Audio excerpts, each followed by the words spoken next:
भागवत जी समुद्र की तरह है, सागर है। जिस भागवत जी में 3 चीजों का निरूपण है, भक्ति का, ज्ञान का और वैराग्य का। भक्ति ज्ञान विरागाप्तो विवेको वर्धते महान। भागवत जी से क्या प्राप्त होती है? भक्ति, ज्ञान और वैराग्य। भक्ति, भागवत सुनेंगे तो निश्चित भक्ति आपकी पुष्ट हो जाएगी। भागवत सुनेंगे तो आपका ज्ञान भी बढ़ेगा और भागवत सुनेंगे तो संसार से ज्यादा मोह नहीं रहेगा, मन में वैराग्य होगा, त्याग की भावना रहेगी, अधिक आप अटैच नहीं होंगे जगत से। तो 3 चीजें भागवत जी से मिलनी हैं, भक्ति, ज्ञान और वैराग्य। अभी रख दो बेटा, बाद में कल लगा लेना, अभी रख दो किनारे। भक्ति ज्ञान विरागाप्तो, तो हमें क्या मिलेंगी भागवत जी से? भक्ति। और जब भक्ति मिलती है तो क्या मिलता है? भक्ति स्वतंत्र सकल सुख खानी, बिनु सत्संग न पावय प्राणी। भक्ति स्वतंत्र है, सब कुछ देने वाली है भक्ति। भक्ति स्वतंत्र, सारे सुखों को देने वाली। जो आपको चाहिए वो कौन दे सकता है? कौन बताइए? भक्ति दे सकती है। क्या चाहिए? सब कुछ देंगी। भक्ति आपको जो चाहिए सब कुछ दे सकती है। सुदामा को भक्ति ने क्या नहीं दिया? भक्ति आपको भगवान दिला सकती है, और की क्या कहें, संसार की तुच्छ वस्तु का क्या मोल है। भक्ति भगवान से मिला सकते हैं। तो भागवत जी का पहला महात्म की चर्चा पहले है।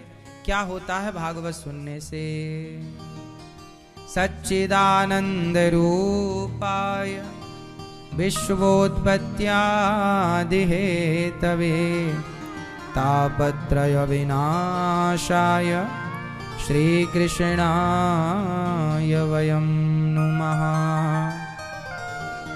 भगवान सतचित आनंद के सागर हैं, सत्य स्वरूप हैं, चित स्वरूप हैं और आनंद स्वरूप है। सतचित आनंद, सच्चिद आनंद। भगवान कैसे हैं? सत्य स्वरूप हैं। ईश्वर सत्य है, जगत मिथ्या है, जगत झूठा है, क्योंकि संसार में परिवर्तन है ना। अच्छा बताओ, आप में परिवर्तन है कि नहीं? प्रश्न पूछ रहे हैं आपसे, आप में परिवर्तन है या नहीं? हाँ या ना?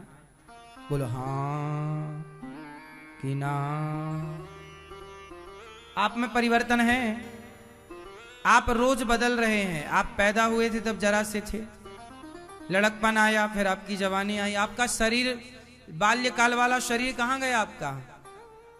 वो छूट गया। तो ये मेरा मतलब आप परिवर्तनशील हैं, आप बदल रहे हैं। आपके बाल पहले काले थे, अब सफेद हो रहे हैं, बाल भी बदल रहे हैं। बोलो हाँ। पहले आपके शरीर की हिम्मत अलग थी, ताकत अलग थी, आज अलग है। मतलब आप परिवर्तित हो रहे हैं। जो बदल जाए वो झूठा है, जो ना बदले वो सच कभी नहीं बदलता। बोलो हाँ या ना? सच बदलता है क्या? कौन बदलता है? झूठ। और आप बदल रहे हैं, मतलब आप कैसे हैं? झूठे हैं। हम सब झूठे हैं, भगवान सच्चे हैं। इसलिए झूठे लोगों में मन ना लगा के सच्चे भगवान में मन लगाना चाहिए। ईश्वर सत्य है। चित स्वरूप मीन्स ईश्वर प्रकाश स्वरूप है, सतचित, सबके भीतर समाया है भगवान। कैसे? जैसे दही में मक्खन समाया है कि नहीं? बोलो हाँ। ऐसे हम, भगवान हमारे भीतर कहाँ है? कहाँ है? आपके अंदर भगवान कहाँ रहते हैं? लोग कहते हैं यहां रहते हैं, छाती में। चलो एक्सरे करा लेते हैं। भगवान कहाँ रहते हैं? बात वही है ना। भगवान की व्यापकता सर्वत्र है। शरीर कण कण में, प्रत्येक सृष्टि के कण कण में, ऐसे शरीर के प्रत्येक स्थान पर, शरीर के प्रत्येक कण कण में ईश्वर की व्यापकता है। आप इस तरह से समझिए। कहाँ नहीं है? जिस अंग से वह ईश्वर निकल जाता है वही अंग पैरालिसिस की मार खा जाता है, वही है। अब देखो, आंख में जो देखने की पावर है, वो देखने की शक्ति के रूप में ईश्वर ही तो बैठे हैं। यदि वो ईश्वर वहां से हट जाएं तो आंखें तो होंगी पर देख ना पाओगे। कानों में सुनने के भाव से, सुनने के रूप में ईश्वर की शक्ति ही तो वो पावर दे रही है जिससे आप सुन पा रहे हैं, वरना कान तो होंगे पर आप सुन ना पाएंगे। तो आंखों में जो देखने की शक्ति है वो कृष्ण है, कानों में जो सुनने की शक्ति है वह कृष्ण है, वाणी में जो बोलने की शक्ति है वह कृष्ण है, पेट में जो पाचन शक्ति है वह कृष्ण है, पांव में जो चलने की शक्ति है वह कृष्ण है, शरीर में जो हाथ में उठाने की वस्तु को उठाने की क्षमता है वह कृष्ण है, शरीर में जो हमारा हृदय दिल धड़क रहा है, जिस दिल के धड़कने से शरीर काम कर रहा है, वो दिल की धड़कन की जो शक्ति है, जिस शक्ति से दिल धड़क रहा वो शक्ति कृष्ण है। इस प्रकार ईश्वर की व्यापकता शरीर में प्रत्येक स्थान पर है।